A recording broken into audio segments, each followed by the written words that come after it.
Hello and welcome back to my channel, or welcome if you are new. My name is Bunny and this is Bunny Awakens, where we talk all things spirituality, psychology, we talk about yogic philosophy, we talk about emotional intelligence, we talk about self-improvement.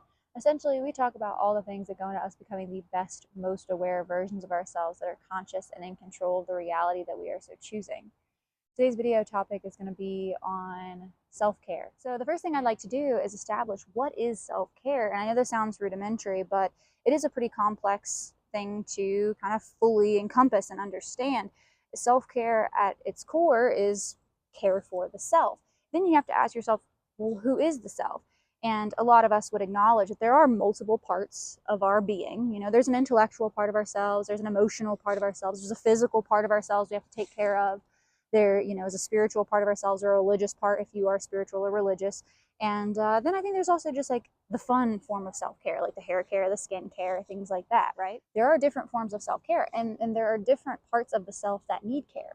And in this video, I want to really talk about today is how we identify what part of ourselves needs care, because that is where I find that we fall short in this self-care dilemma with ourselves, because a lot of us get hyper fixated on one area.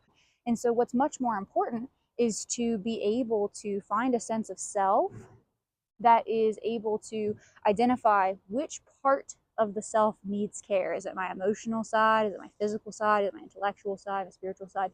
What part of me needs self-care? And what I urge everybody to do is pick a few things for each category. So for like an intellectual self-care, for me, that's reading about psychology or yogic philosophy, studying different types of spiritual scriptures. That to me is an intellectual self-care. Or like doing a puzzle or playing chess. Like there's different kinds of modalities. So I've got a few that I enjoy, right? So that's intellectual. And then you have emotional. And for me, emotional would look something more like journaling or video recording. I do that a lot. If just like turn the camera on and just like do my own therapy session just for myself. And then I just delete the video to sit down and talk. To sit down and talk through the emotion I'm feeling and maybe write it out or type it on a computer. I do a lot of typed journaling. That's emotional. And then physical. Okay, what's a few activities? Maybe you go to the gym, maybe it's go for a walk, maybe it's do yoga, maybe it's dance. Find a few things that fit into that physical self-care category. And then, certainly spiritual, maybe meditation, taking time to sit with oneself, or prayer if you're a spiritual individual or a religious individual, that could be a category for you. And if you're not, that's okay. Kind of focus on the other categories.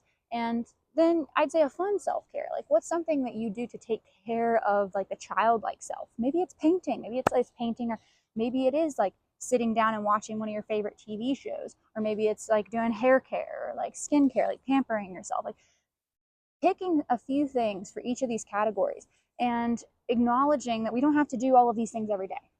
The majority of us, we don't have 2 hours to dedicate towards self-care and self-improvement every single day. We're humans, we're functioning. And in the Western world, in the United States where I'm from, we are very focused on responsibility, sense of duty, and I think pleasure. That's where we focus ourselves around. So self-care isn't something that is prioritized. It's not something that's taught. We aren't taught how to take care of ourselves. We aren't taught how to understand our being in its entirety. We are taught to show up, go to school, go to work, perform some type of duty, and then in our spare time, a lot of us fall into this helpless state of pleasure seeking, whether it be short-term addictions, alcohol, drugs, binge watching TV or social media, whatever your addiction of choice is. And so, it is important to have compassion for ourselves, that we weren't taught these things. And so I think if you are at any point in your journey and you're seeking out, how do I take care of myself better? That's something that should be rewarded. So good on you. Good on you that you're here, that you're watching this video, that you want to learn to take care of yourself. You want to learn more about yourself. And so, again, I urge you to try and get to know yourself. Figure out what it is. I'm a very intellectually driven person. So that's something I've acknowledged about myself. Say you're trying to focus on meditating like I was, but it was more the intellectual side of myself that needed care, or the physical side of myself that needed care, then I'm neglecting myself because I'm egoically seeking this one form of self-care and not actually taking the time to get to know myself and figuring out what it is that I need at this time in my life. And that'll vary. There's been times in my life where I've needed to do much more seated meditation and be really in that still spiritual practice. And there's been other times where I've really needed that intellectual self-care, to like learn and grow and expand. And there's different times, there's different, eras that we all go through, and that's cool, right? Just like get to know yourself. That's it. Get to know who you are, get to know what you need, because if you don't know what part of yourself needs care, then how are you actually going to take care of yourself? And it's something that I've spent a lot of time having to navigate and work through, because, in our Western society, like I kind of touched on earlier, self-care it becomes a to-do. It becomes something to do. It becomes a chore on the daily activity list. And it's not something that we do to attune to ourselves and actually care for ourselves. It becomes kind of an ego-driven desire to, like, self-care. I have this perfect morning routine. That's not what self-care is. That's kind of approaching self-care from a very like I'd say like a idea of unworthiness. It's like, I'm not good enough how I am, so I need to do these things in order to be good enough. And it's like, no, no, no. The purpose is to sit with yourself and figure out what it is that you need. That's self-care. And so, straying away from that Western philosophy of everything has to be a to-do. That's a big thing. Yeah. Just that it took me a while to navigate that, because it was something that was not taught to me in an accessible way.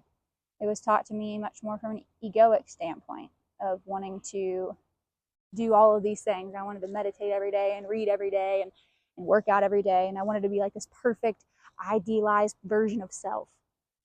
And that's not the goal. That's not the goal. And it won't actually get you closer to knowing yourself from a loving standpoint, from a compassionate standpoint, and being able to assimilate with your being and interact with the world in a way that you are your best self. It's just going to get you more in touch with your ego if you're striving to do all of these things as a means to an end.